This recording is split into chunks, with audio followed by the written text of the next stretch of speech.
is the champ.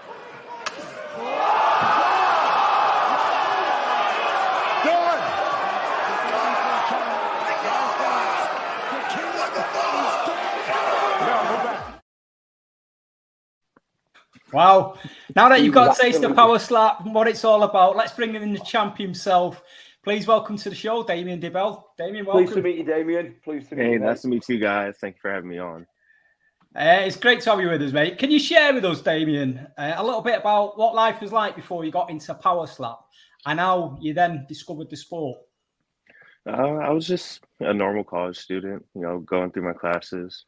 I think I was like a sophomore, between my sophomore and junior year, and I was working at a moving company, just training a little boxing. I never really aspired to be slap fight champ, but I saw the YouTube videos on it, and I saw the hype building behind it. I was like, man, that looks fun. I feel like I could do that. Like when I box people, I like to stand in the middle and I like to just fight people. So that the sport just looked really enticing to me. So my wife encouraged me to go, just send that message out there and get started in it. And I think I had my first match when I was like 19, 20 years old, and just kind of took off from there, from slap fight championships to Power Slap, season 1 on the TV show. Like, it's been a crazy journey from day one. How would you get into something like that, Damien? How would you where'd you go? Because I'm assuming, do you have gyms and stuff like that? I don't know. Is the Power Slap gyms where you go and train? There's really no gyms. There's no specific training. There's really no like setup coaches yet for this sport. It's very just I got taught by people that had been doing it for a long time. You gain experience by doing and learning from all the vets that had been doing it for a while before me. So I got lucky with Slap Fight Championships. A lot of those guys have been doing it for 5 years before Power Slap was even a thing. So I learned a lot from them, and I took it over and transitioned it into my own training, and it helps me when I start Power Slap. Is it like when you're an arm wrestler and you're out in the bar and your mates try to arm wrestle? Oh yeah, look at this. Look at what's happening. I'm in a hotel here in Turkey, and then all the lights have just gone off. You won't believe it, would you? You never believe it, would you? Hey, the lights have just all, everything's gone off in the power in the hotel. Oh, there we go.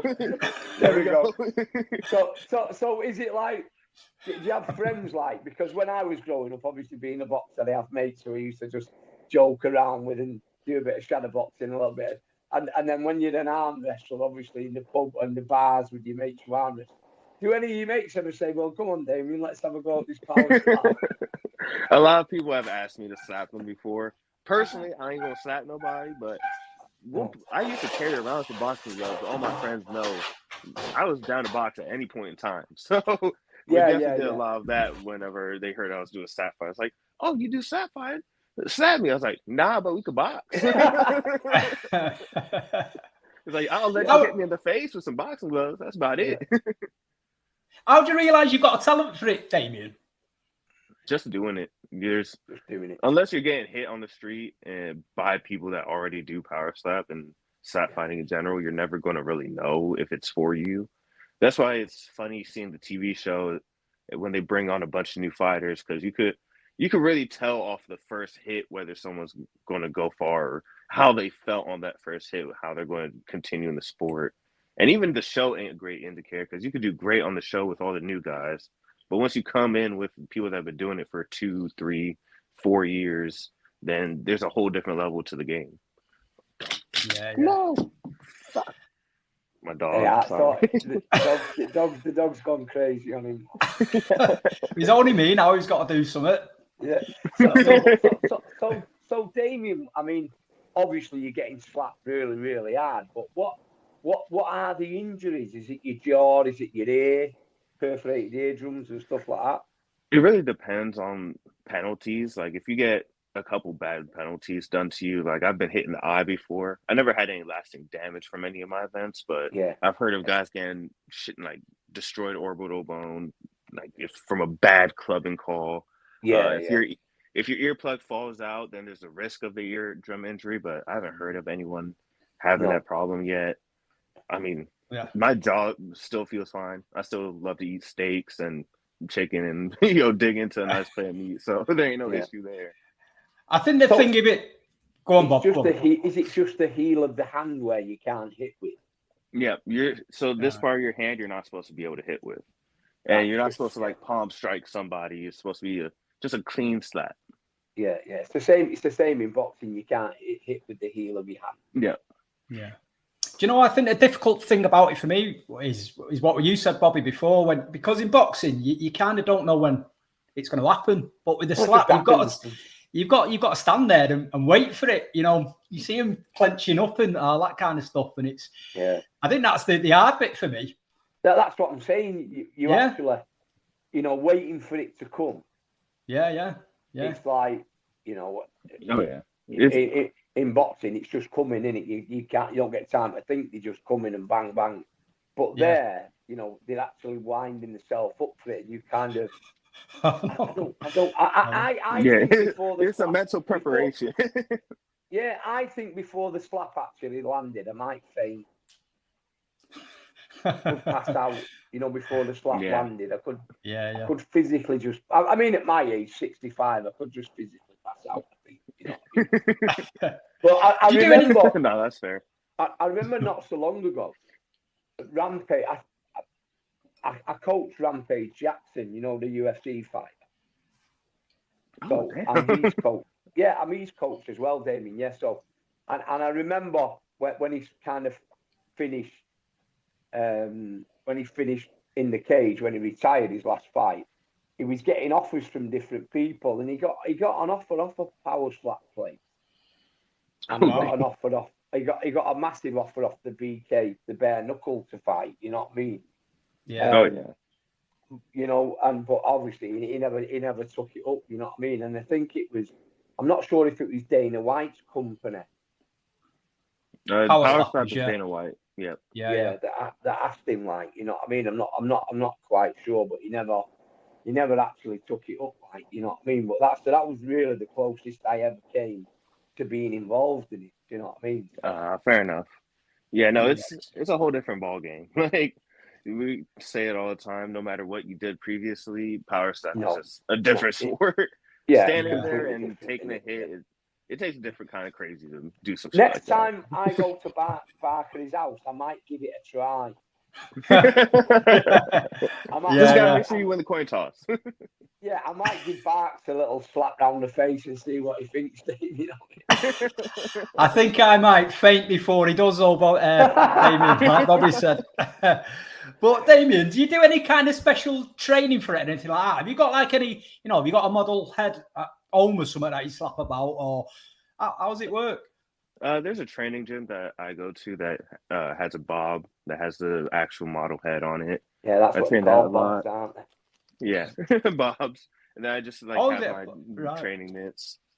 Yeah, just really, it's a lot of strength training for me. A lot of building speed and power, mobility. Got to be able to stay loose while you're doing it. Kind of tweaked my back last time I competed, so I'm trying to get back into make sure your flexibility is there and you're not overstraining yourself. I suppose it's that kind of movement as well, isn't it? That from your feet planted on the floor, that like a twist, like you throw a punch. It's the same kind of thing, isn't it? You know what I mean? Yeah. Just keeping your feet steady and still bringing that power is the only hard. It's like the real hard transition. I could carry on film this, isn't it? you know what though? You only kind of you get one chance at it, don't you? When it's your goal. Yeah. So you've got to make it as perfect as possible, haven't you? Oh yeah, it's a real perfectionist sport. Like it's 3 rounds. Well, for me, it's 5 rounds, but for normal people or like everyone below championship level, it's 3 rounds. 3 rounds to slap somebody and then decide a winner. That's not a lot of rounds to go. So you really got to be perfect in each one, because you mess up the first round, get a foul, that could ruin your entire match. Like that could. So tell us how it works, Damien. So tell us like the rule of it, so everybody knows. So for basic matches, it's 3 rounds, and you have a couple of different penalties that you could draw. You have your clubbing penalty, which is hitting anywhere but here. So you hit up here, you hit the neck, you hit too deep, that's a clubbing penalty. It's treated the same way as it would be in boxing. So it'd be a 10-8 round. There's stepping, so you can't pivot your foot. You can't lift your foot too much. If they see your foot kick out before your hit lands, then it's a stepping penalty, another 10-8 round. There's flinching on the defensive side.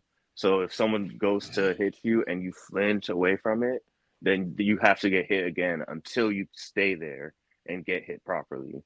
It's really 2 for flinching kind of rule set. And if you flinch like 4 times, they'll just DQ you because you obviously don't want to compete. No. Yeah. So there's a certain number of times you can flinch in a match. And then there's a couple more obscure rules like messing up your wind up. So whenever you go up there, you'll hear them tell the ref, right hand on 3, right hand on 1, left hand on 2. So you can hit from 1 to 3, and you have to measure before each one, but that's just your wind ups. So I prefer to hit on 3, so that's wind up 2 times, and then on the 3rd you hit. Yeah. So there's a possibility to mess that up. Some dudes get dazed, they get confused, and they start forgetting about that kind of stuff. But that's like the basic rule set that you have. Yeah. So you've got to let them know then you're going to go on 3 or 2 or whatever. Right. Okay. Yeah. So at least you know when it's coming. Yeah. So how do you prepare then, Damien? Like say the night before or probably, the week before leading up to it. Do you have any special sort of routines that you do to kind of get yourself ready? The week of the fight, I'm not really getting ready. For me, training starts months in advance. Like, as soon as you hear about your fight, you're getting prepared for your fight. You're training hard. You're staying in the gym. Once it's the week of, it's kind of just making sure you're ready for the actual action because there ain't no extra training you're going to do in a week that's really going to help you. The same in boxing, Damien. It's exactly the same. There's no. Yep. So I just train hard up until, and then the week of, I'll just honestly kind of just work on making sure I'm relaxed. I'm not, messing up my shoulder or my back in the gym or anything. Hit the sauna a couple times. Might go see a chiropractor or something. Like usually just like all that God, I can't think of the word right now. But like the remedy stuff to keep you going throughout your workouts. And is the weight category? Heavyweight is 206 to 265. So so for me, there's no like cutting that I have to do because I walk around at 250, 255 all the time.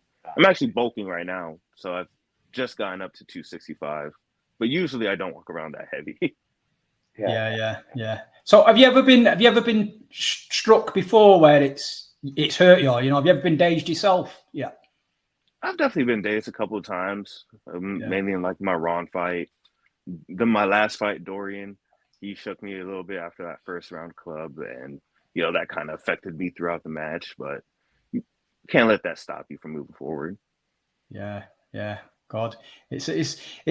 I'm still kind of getting to terms with it, really, to be honest. Because I kind of, if I'm being honest, sometimes I look at it and I think, yeah, but then other times I think, wow, this is pretty brutal, really. Just 2 guys stood in front of each other, just slapping the hell out of each other. It's a bit like, wow. It's a really brutal sport. Everyone that signs up for it, we talk about it all the time. Where did it actually come from, Dave? Do you know? Do you know where? Originally, it was like an Eastern European, like Russian sport. Like back, I think like 10 years ago now. Like, it's been a good couple of years since they started over there. But back then, it was just 2 guys over like a picnic table slapping each other. I mean, you might have seen the old original viral video with like the dumpling and like the big Russian dudes slapping each other. That's where it like originated from, at least where we draw our rules, a lot of our rules, and where we learned from to build, our sport, slap fight championships and Power Slap. Like they were the OGs of the sport originally. Yeah. And is there any sort of like, is there any rules for, say if you have a fight this week, is there any rules that you can't have a fight for 2 months, 3 months, or, did you get checked for injuries as well? Is that a regular?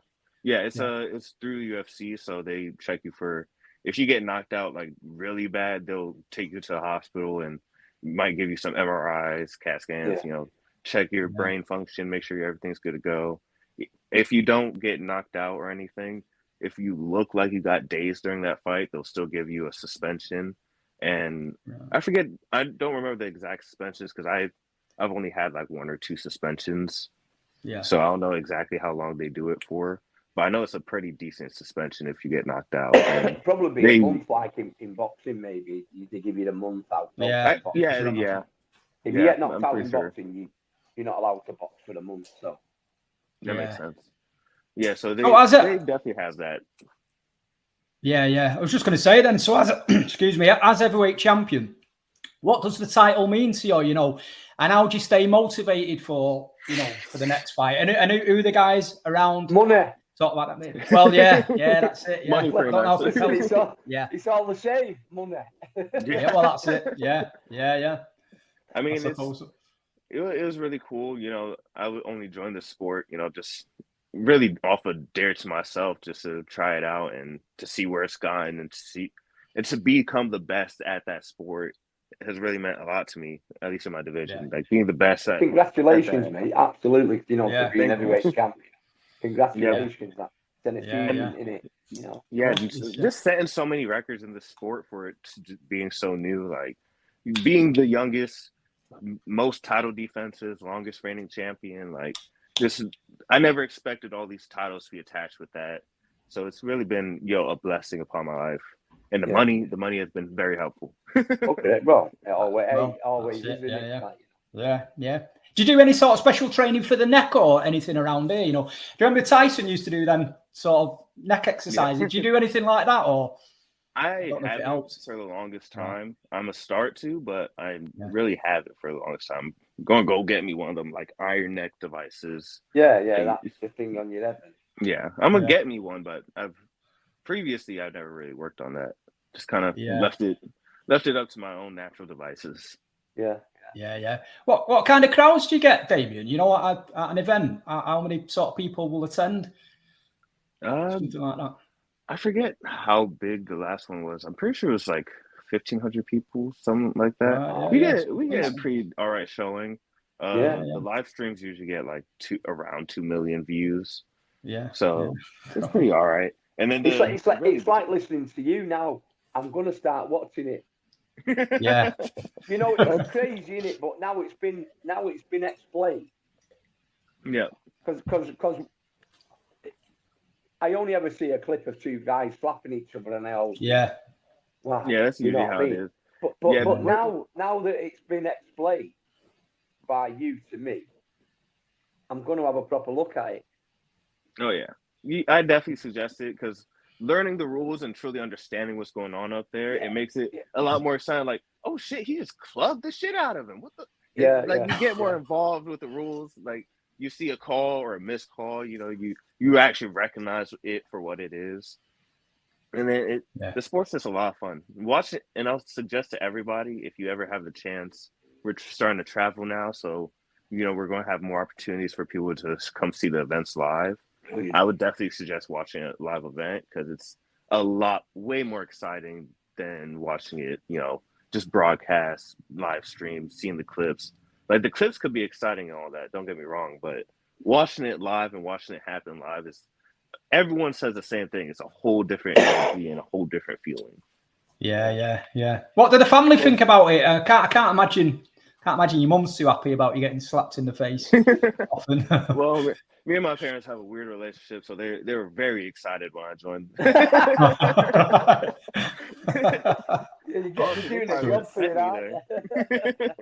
They would have sent me to the sport if I didn't join already.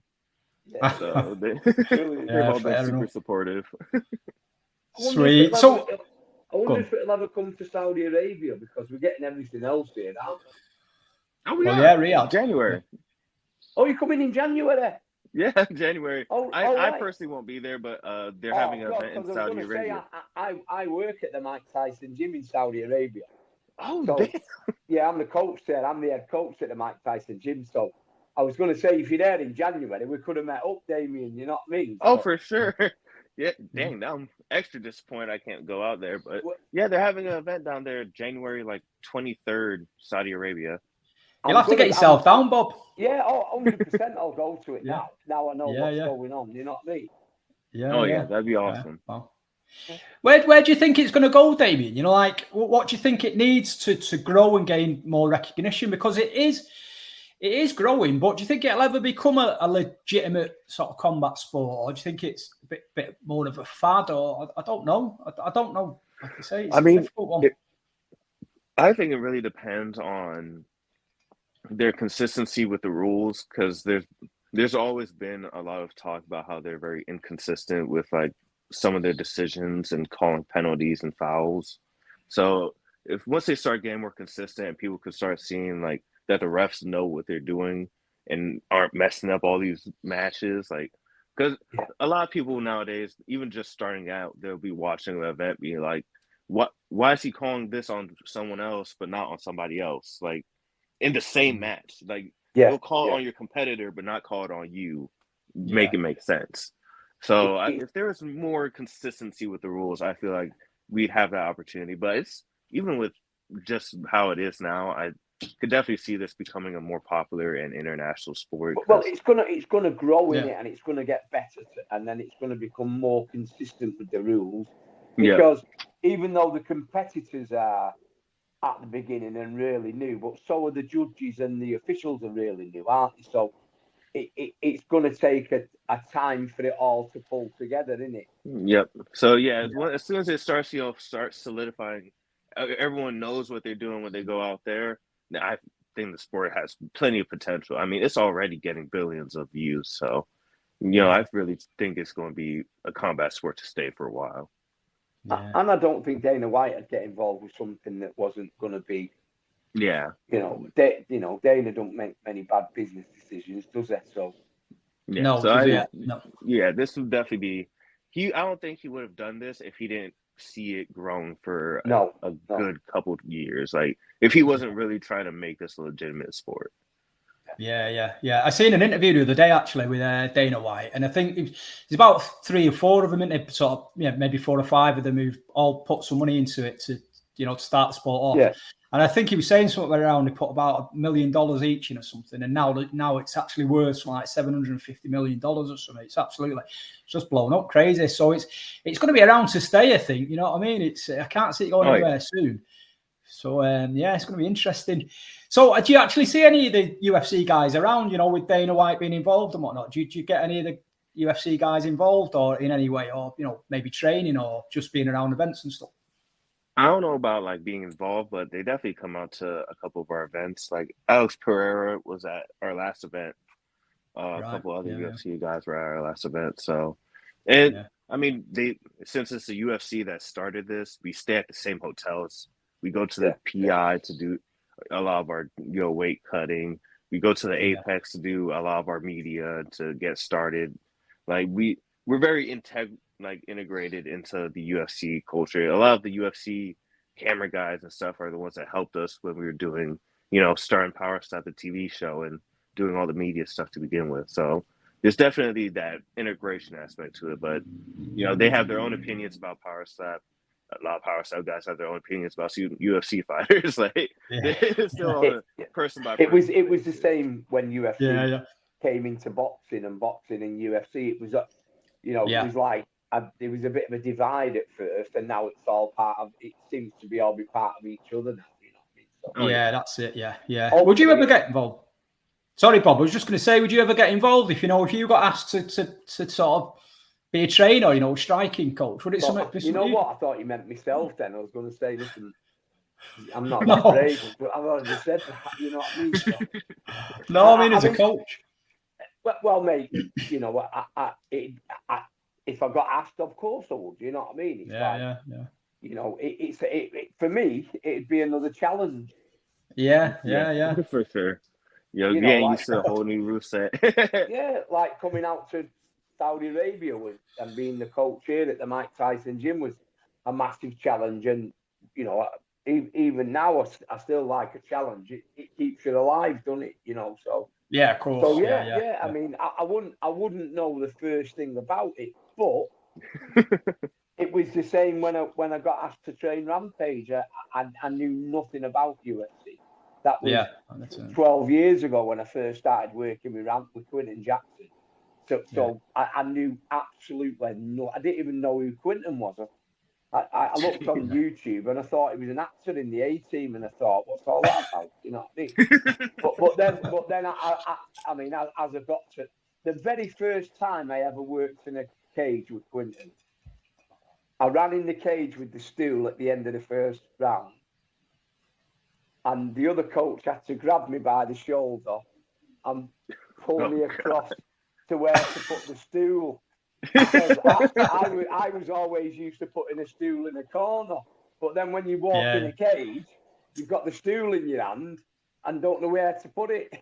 No one had told me where to put it, so I had to be grabbed by the shoulder. You know, like physically dragged across the cage and put the stool there. Wow, Wow, interesting. It is interesting. So, where do you see yourself in the sport, Damien? How old are you, Damien? If you don't mind me asking. I turned 23 in January. Wow, so you're still quite young. So I was just going to say, where do you see 10 years of being champion, haven't you? Yeah. Well, that's it. Yeah, he's going to go down as the GOAT, isn't it? But where do you see yourself in 5 years? And do you think you'd ever transition into any of the combat sports? You know, maybe boxing or the cage or. I mean, it really depends if I lose in the next 5 years. And next time I lose, I want to try boxing, MMA. Because I got into this from wanting to do boxing, and I was like, "Oh, Saudi Arabia, mate, I'll look after you, don't worry." That's a little expensive flight, but we'll see. But I've always you could do that. Listen, that's never too far away. Somebody like Jake Paul or. You know, because you're the Power Slap champion, offering you a fight, you know, against a YouTuber, that's never far away. And because at this moment in time, everybody's trying to make a fight. Yeah. I think we should start a campaign, Bob. Jake Paul and Damien. Yeah, definitely. Hey, I'd be down for it. Do you think you'd ever go? Do you think you ever go into the UFC then, or you know, you'd at least have a go then at MMA, and boxing? I'd definitely love to try. There's MMA I've wanted to do, boxing I've been wanting to do for. That was originally why I started, you know, any sort of combat training was to do boxing, because I grew up hearing stories about Muhammad Ali, Mike Tyson.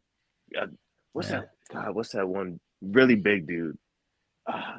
Just a bunch of older boxers, and I've always, you know, kind of wanted to do that kind of thing, but you know, slap fighting just was what made me popular. So if I ever do lose, I would love to finally be able to take a boxing match and, you know, actually try that out. Because I've only had like a couple of sparring matches, 1 or 2 amateur matches, but never a pro debut for boxing. So that'd be very exciting for me. On your bucket list now, mate. That's it. Yeah. And you know what, as well, it'll open so many opportunities as well for you, because you know when it does come to an end in Power Slap, maybe, you know, there's probably opportunities for training yourself, you know, being a trainer or commentating and stuff like that. There's so many roles now, isn't there? Movies, an event. Movies. The next Rampage. like Rampage movies. That's it. Yeah. So trying to get a couple roles. I've been trying to expand my horizons, you know, work on my media, work on myself, you know, getting into that kind of field. And I mean, it's been a journey and a half for sure. Like, just doing it on my own, just trying to figure it out. Yeah. Brilliant. So when's your next fight then, Damien? Nothing confirmed yet. There's still, I want a rematch against Dorian, but they're probably not going to give it to me immediately. They're probably going to have to fight someone else first. So there's like 3 guys that we're watching come up in the rankings that could get a title match. So it's pretty exciting at heavyweight again. For a while there was just like me at the top and no one really challenging me. So, you know, it's nice to see that they're finally bringing in some extra competition. Yeah. How many times how many times a year would you typically fight? You know, normally sort of 3 fights a year? It's supposed to be 3 fights a year. Last year I only fought twice. So fluctuates 2 to 3 times. Yeah. Right. It's getting like, hopefully as it grows, you know, obviously there'll be more. We're doing more events next year than we've done. I think I'm pretty sure we're doing like 7 to 10 events next year, and we just had our 10th event in December. So they're definitely speeding up the events. Yeah. Brilliant, excellent. Well, you'll have to keep us informed. You know, when your next fights are along, let us know, and we'll mention it on the show anyway. And maybe we'll have you on the show again. You know, when you know, just before a fight or something like that, or just after. You know, just to kind of give us a little bit of a recap and an insight and stuff, and we'll talk about it. But it's really fascinating. It's really, it's starting to hook me. Like I say at the beginning, I was a little bit like, what the hell is this? Yeah. But now as I've got to know a little bit more about it, and like you say, there's a bit of a technique to it rather than just, you know, it is pretty fascinating, really. So yeah, I'm going to keep my eye on it. But really fascinating. What we are going to do, we're going to, as we said, we're going to talk about. You're going to stick around though, because we're going to talk about the fights from the weekend and stuff like that. So we're going to move on to Fury and Usyk too now. Bobby, you was there, obviously, as you've mentioned, you was in Saudi last week. Can you tell us a little bit about Bob, the week sort of leading up to the fight and stuff, and what the vibe was like, and also you had a fight yourself in action this week. So just let us know how it went, mate. So what happens in the Mike Tyson gym? The kids that train there, it's not open to the public. The Mike Tyson gym, it's built solely for the kids that we train at the gym.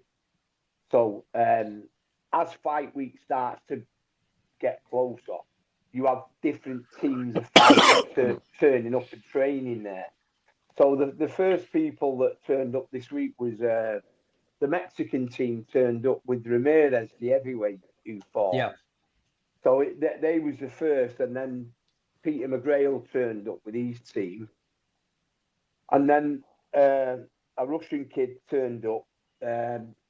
Believe it or not, his nickname was Rampage. Wasn't it? Did you see it? The Russian lad, the big tall kid. He turned up, and so as the week gets busier, it kind of builds up into a crescendo that there's maybe 7 or 8 different teams of fight, you know, different teams all training there. So the gym does get really busy.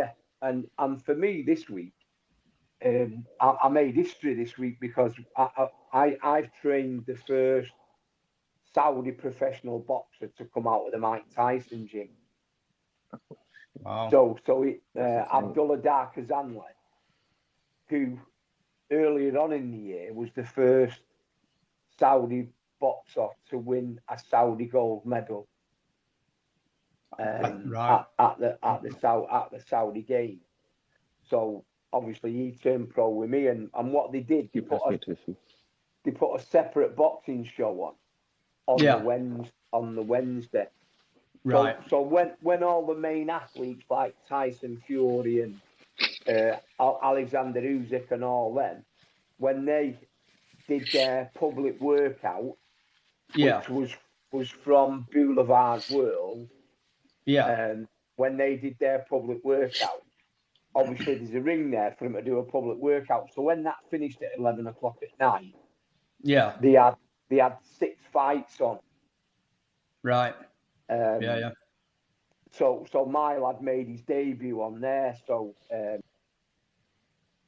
Abdullah fought a kid. He was having his debut, and he fought a kid that had 10 fights. Albeit the lad had only won 2 fights and lost 8, but he was a real tough kid. Yeah. And when I got there, I was a bit shocked, really, because the ring wasn't that big. Right. The ring was only small because it was for public workouts. And I thought, dearie me, you know what I mean? And I know the kid that Abdullah was fighting, he was really strong and come forward. And I thought, right, so I'm going to have to change the game plan a little bit. You know, if it was a bigger ring, Abdullah could have boxed a bit more. But, you know, you all saw it. It was live on the TV, wasn't it? It was for making his pro debut. It was brilliant. Do you know what I mean? He was absolutely brilliant, the kid. And I was made up with him. So yeah, it's been a real busy week. What's the vibe like, Bobby, in Saudi when it's fight week? Because obviously, it seems to go. You get all the stars there, don't you? You know, from the boxing world and stuff. Everyone seems to. You know, you're getting all people turning up in the gym, like the snooker world champion. Ronnie O'Sullivan, Ronnie O'Sullivan was in there, and there's loads of different people. There's lots of different people turning up, but it's very exclusive, that Mike Tyson gym. They just don't let anybody in. Right. Because think about it. You've got what we call chancers, Damien. You know what I mean? Mm-hmm. People who just want the picture took in the gym and stuff like that. So we have the management team are very, very good. You know, there's a strict rule about people coming in and coming out of that gym. You know, and you just can't rock up to the door and say, "Oh, I want to come in." And you can't just be letting everybody in. No, it'd be madness. You know what I mean? It'd be crazy. So the security, that's the first thing that happens in the match. The security gets tighter. Jeez. You know, lock don't it forget, down. you've got all the kids training there, and all the Mike Tyson boxers training there. You know what I mean? And they range from, say, 10 or 12 up till 20 odd, like, you know what I mean? So even the parents don't come in. The parents sit at the bottom end of the they stay out of the gym. So the security gets a lot tighter. The security's tight anyway. I mean, you couldn't get in that gym without being invited in or being with a member of the staff. You never get through the door, no matter who you say you are, you know, unless you've been invited, and that's the end of that. So that starts happening, and then the timetables start changing a little bit, and then, you know, you realise that these people coming in the gym at night, like Usyk was training. I think Usyk was training in the gym round about 9 o'clock, 10 o'clock. Right. You know, so from when I do 2 sessions in the morning, and one at 12 o'clock and one at 3 o'clock. And then we have the young amateurs coming in then at 4 till about 5:30. And then after that, this team's coming in all the time. You know what I mean? So the gym tends to get busier in the evening. And plus, Riyadh season's on. So Riyadh season in Saudi Arabia is when all the attractions are open, and where the gym is, right facing the gym, there's a big, huge theme park called Boulevard World. Boulevard World. It's the biggest theme park I've ever seen. It's called Boulevard World, and inside Boulevard World is like a Mexican part, an Egyptian part, a French part, and you know, listen, anything they do over in Saudi Arabia, they don't play around. You know what I mean? They do proper, don't they? Yeah, you won't believe it. So everywhere's busy. You know, you try and get an Uber at 5:30 near the Mike Tyson gym. It's virtually impossible. You can't do it. Right. Because everybody's coming into Riyadh for Riyadh season, which starts. Let me make sure I've got this right. So I think it started in October and it runs to May. So every night's bedlam now. You know what I mean? I mean, where we are, there's Boulevard World, which is a big theme park. Then you've got Boulevard City next door, which is like a smaller theme park. And then you've got Garden Summit, which is another theme park. You know what I mean? So it just gets tremendously busy. And then all the kids in the gym are getting excited because obviously their boxers and all their heroes are coming in to train. You know what I mean? So it's a really nice kind of atmosphere. Yeah. You know, and then we'll get like Teddy Atlas, who'll come and do a session with our kids, and like for the last fight we had Bernard Hopkins coming in, and you know we've had Andrew Shearer in, and we have special, you know, trainers coming in. So it's a real good time. It's a real good time. So for this week, Bob, did you get to see any of the Team Usyk or the Fury team? Well, I could stay and watch anybody I want to. Right, okay. But I know it's going to sound madness, but I've been a coach for 30 odd years, and you know, I get my sessions done, and then after the lads have done the run at 6, 7 o'clock, I want to get out of the way. I want to. Yeah, well, once you've seen one training session, because if I don't, it's not. I'll never get back. Yeah, no, I know that. I get that. I'll never be able to get back because the car park. Like once I was sat in that car park for an hour and 10 minutes without moving. Really? That busy? You know, that's how busy it is. You know, we were sat there for an hour and 10 minutes and just sat in the car, never moved. Right. You know what I mean? Okay. So I try. you know, you've got to be a bit fast on your feet to avoid them kind of times. You know what I mean? Yeah, So, that's it. So getting on to the know, fights then, Bobby, from last night. Where did you watch from? Because I kind of jumped on. I was doing stuff like jumped on from sort of. Hello, are we there? No. I'm not sure what happened there, lads. Well, it's the weird show we're doing, isn't it? That's what it is. So, it doesn't normally happen, this, Damien. I do apologise. We're normally a little bit more professional than this. But I was just about to say, Bob. Yeah, so on Wednesday night after the fight, I flew back to Turkey. So I'm actually now in Turkey, in the hotel in Turkey. International jet set. Well, no, because what happened was I started having my teeth done, redone. Right. So I came 6 weeks ago and had some work done, and I've had to come back to get a little bit more work done. So rather than now, we're not too busy in the gym because obviously the fights are on and we've got specialist trainers coming in. So it's been a good time for me to be able to nip back here. So I sat and watched all the fights on the TV last night here in Turkey. Right, because I jumped on from the Johnny Fisher fight. I don't know if we want to start there, Bobby.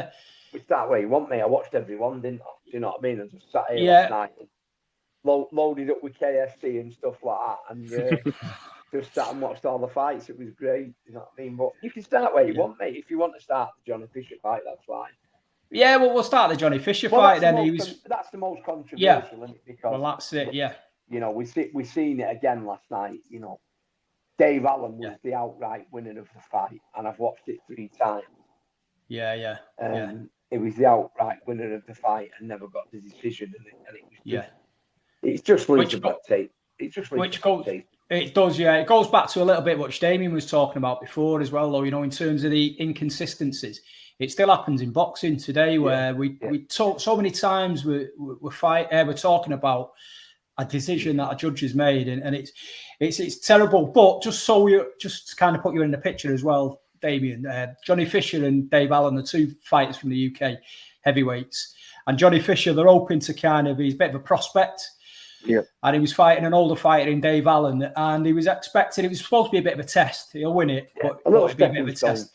Yeah. And it didn't work out that way, did it, Bob? It was he got put down. He done all right for the first sort of 3 rounds. Yeah. And then he kind of prospect got put on his ass. And then for about 3 rounds, he didn't know where he was, did he? He was like I know. on his feet. And he was. He was kind of, because we know Dave Allen, and I was kind of stood up screaming at the telly, you know, with a chicken wing in one hand and saying, come on, just land the shot, just you know, like coaching hit him from once. here, like. Just hit him, come on. That's it, close it out. And also, he's trained by Jamie Moore and Nigel Travis, who are real good friends of us and good friends of the show. Anyway, so it comes to the decision, and it's a shame, really, because Dave Allen has been around in boxing a long time, and he's never won a belt, an actual belt. And last night it was for the belt. Yeah. So, you know, and he's been robbed a few times, and it happened again last night, and I was absolutely devastated. You know what I mean? Because I know in my heart of hearts, I don't think he'll fight again.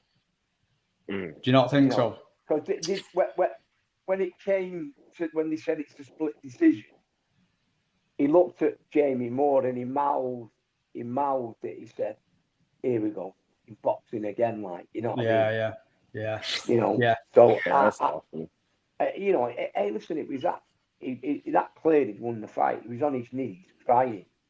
You know that. You know, literally like you know what I mean, Damien, right? Yeah, like that. You know, that kind of robbery is insane. I've come to Saudi Arabia, and biggest fight in my life, and I've done it. And then he got up and he gave it to the other kid, and like the booing. I mean, straight away, and I don't normally do it, but straight away, I took a picture of the stats on the TV and put it on Instagram, and I put stats don't lie. Yeah, you know, like the stats are right there. Stats do not lie. And on the stats, he was winning, you know, easy. So like you say, Johnny Fisher's the up and coming kid who they've made a big thing about him and his father on social media. He's got loads of followers and all that. Yeah, it's a big. You could see it, couldn't you? Yeah, he's a big ticket seller, and he's quite popular. Yeah, really disappointing. And I do think that Jamie Moore summed it up best last night. They're talking about maybe trying to get a bit of a rematch between the two again because of the decision. And I think Jamie Moore says maybe they might need to go away, fight someone in between. Because I think Johnny Fisher needs a tune-up. I don't think he's ready. I think he was a step too far last night. So maybe a tune-up and then go again might be the right thing. Last night he got exposed, didn't he? Well, I was going to say, looking at last night, I'd be surprised if he gets the British level.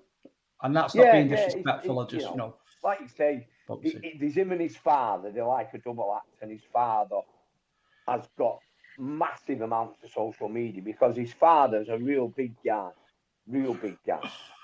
Just eats Chinese, like he'll order a takeaway meal and we'd have one of them and one of them. He'll have 5 of them and 5 of them and 6 of them and 6, and like it's crazy, isn't it, that everybody's tuning in to see what he orders from the takeaway. I know. But this is the world we're in, isn't it? This is social media, isn't it? Yeah, absolutely. Bananas.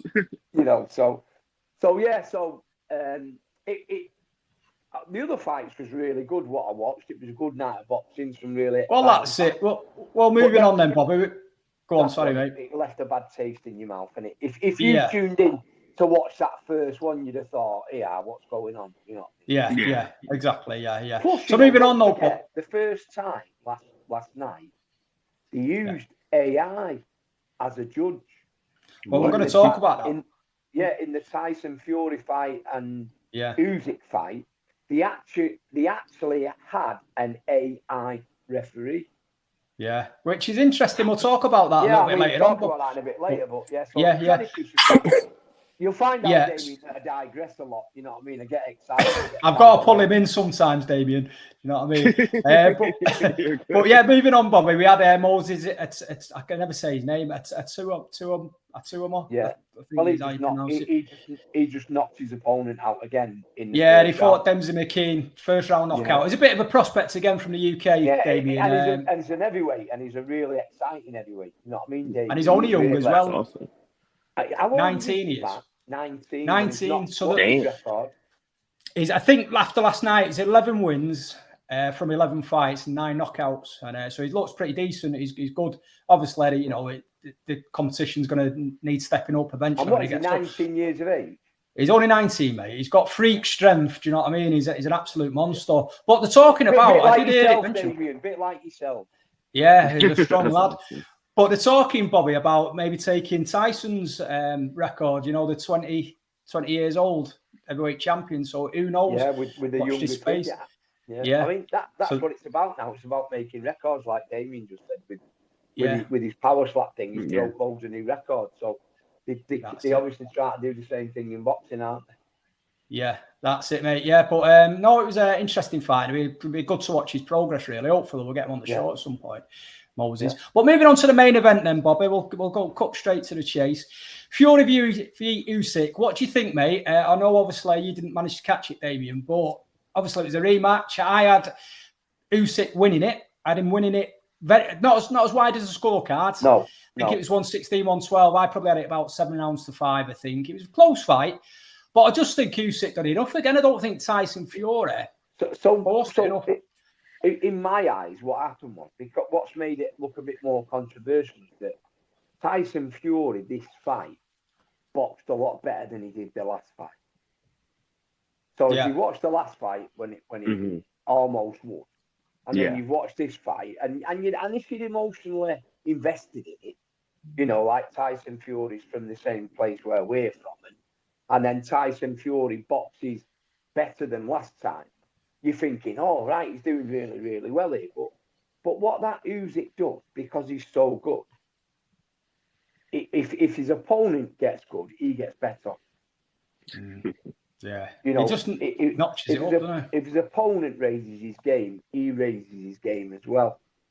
And it was a good fight to watch as well. And it was an exciting fight because the rounds was like backwards and forwards. There wasn't, from a coach's point of view, to work that fight out and to look at. I'd have to watch it not live and watch it again without there being all the excitement, and watch it from a coach's point of view. Last night I watched it from a fan's point of view, and it was great. You know what I mean? It was fantastic to watch it, and I thought that, you know, it was very, very close. I thought it was a close run thing again, because I think even now we can sit here and I don't think we can say there was an absolute standout clear winner, was there, Bart?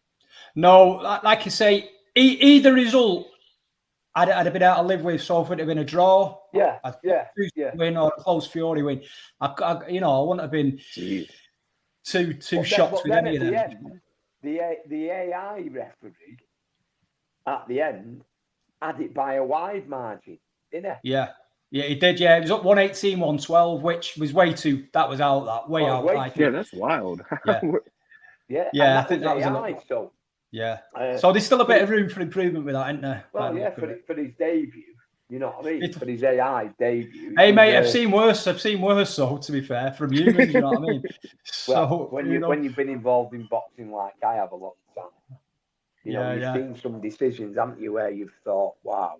They should have stuck the AI fella on the Johnny Fisher fight, I think. Yeah, it was terrible. You know what I mean? Terrible. Because what people don't realise about bad decisions, that a bad decision in a boxing match can ruin a fighter's life.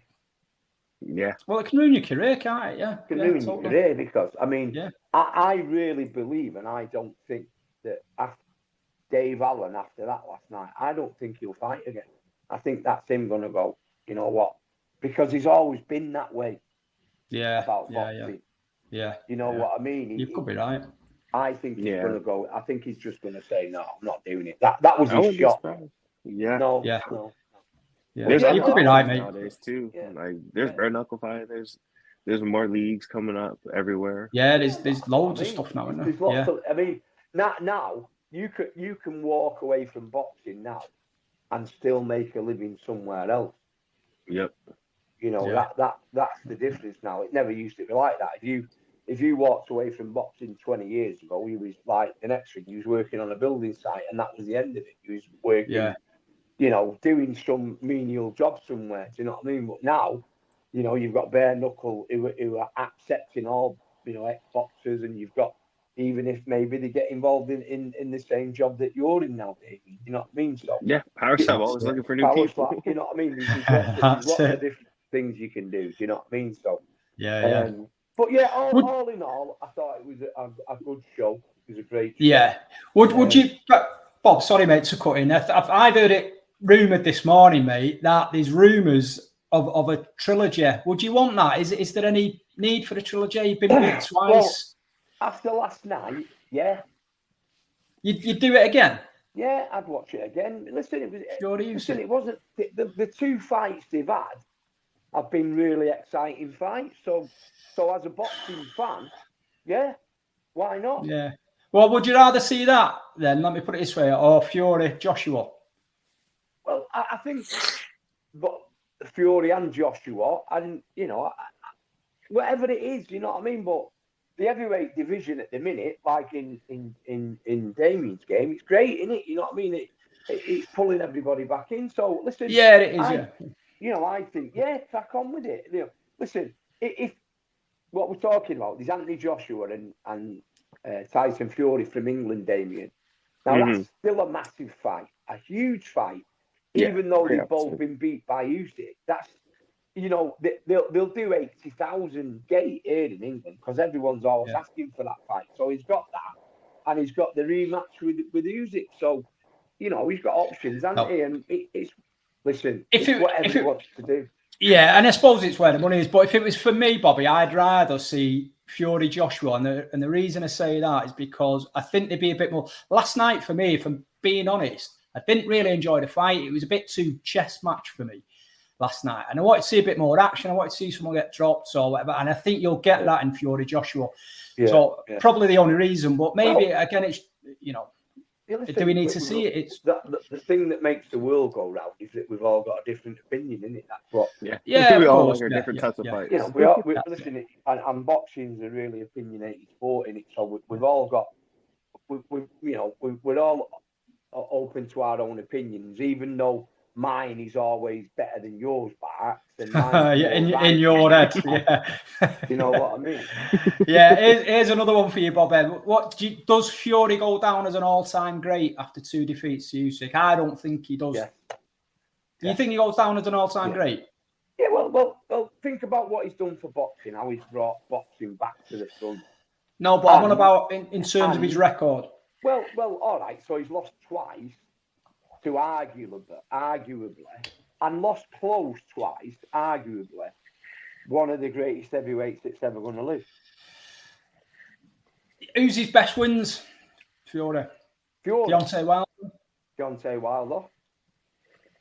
You know, and I know you can only beat what's out there. But... He's beat a modern time great. He's beat Klitschko to win the title in Klitschko's own backyard.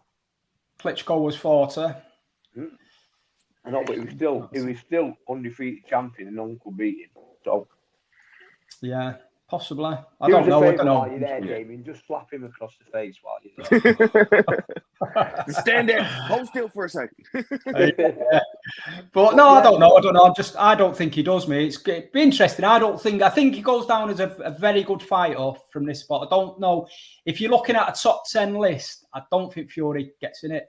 Yeah. Well, just my opinion. I don't know. That's your opinion, son. And and then Wednesday night I had my first pro, like we touched on before. Yeah, Abdullah Zanli from Saudi Arabia. He's the first. We made history. He's the first professional boxer to come out of the Mike Tyson gym, making his debut, and he boxed absolutely brilliantly. He was fantastic. And there's a little bit of a backstory to it. What I hope he doesn't mind me telling you, but his family are from Syria. So a couple of days before, Assad was overthrown in Syria, wasn't he? Yeah. And he had a load of his family released from prison that he didn't know was still alive. So wow, amazing! It made it even better for him. You know what I mean? Yeah. This year also, he was the first boxer from the Mike Tyson gym to win the Saudi gold medal. Yeah. You're saying brilliant, mate. Bob, you'll have to keep us. When you win the Saudi gold medal, you get $1 million real. Oh shit! And you're on 10% of that, aren't you, Bob? No, mate, not doing too bad here. And telling you, Damien. Come on now, don't start talking about how much I'm getting off anybody. You keep that to yourself. Hey lads, I've really enjoyed tonight's show. It's been fantastic. It's been fantastic to meet you, mate. It's been honestly. Of course. It's been great, man. And if ever you come out here, Saudi, doing the Power Slap, please keep in touch, and we'll meet up. Like, you know, for sure, definitely. Yeah. Absolutely. I just want to say to the people that are tuned in, let us know in the comments what you think. Can Fury be considered an all-time great after 2 defeats to Usyk? I think not. Bobby thinks, maybe so. So he's not going to let us go now, see? I know, it'd be nice just to see what the other people think. But just before we finish the show, I just want to know, Damien, have you got any plans for Christmas, or are you doing anything nice over Christmas? Just, go watch some... Christmas movies, go drive around, see all the Christmas lights, get drunk on some eggnog, and have a good time. Sounds good to me. Send us all your details, Damien, to the show, so we can give people your details and give them your social medias, and then they can kind of get involved in watching. Yeah. Okay. Definitely. Awesome. We'll do. Brilliant. Great to have you on, Damien. We'll have you on again in the future. Like I say, keep us informed, and we'll let people know when you've got a fight coming up. Bobby. Damien, all the best for Christmas, mate, as well, from this show. Yeah. Have a nice Christmas, Bobby, and we'll see you next week where we'll be back again. Yeah. Thanks for tuning in, everyone. Make sure you like and subscribe if you've not yet, and we'll see you soon. Take care.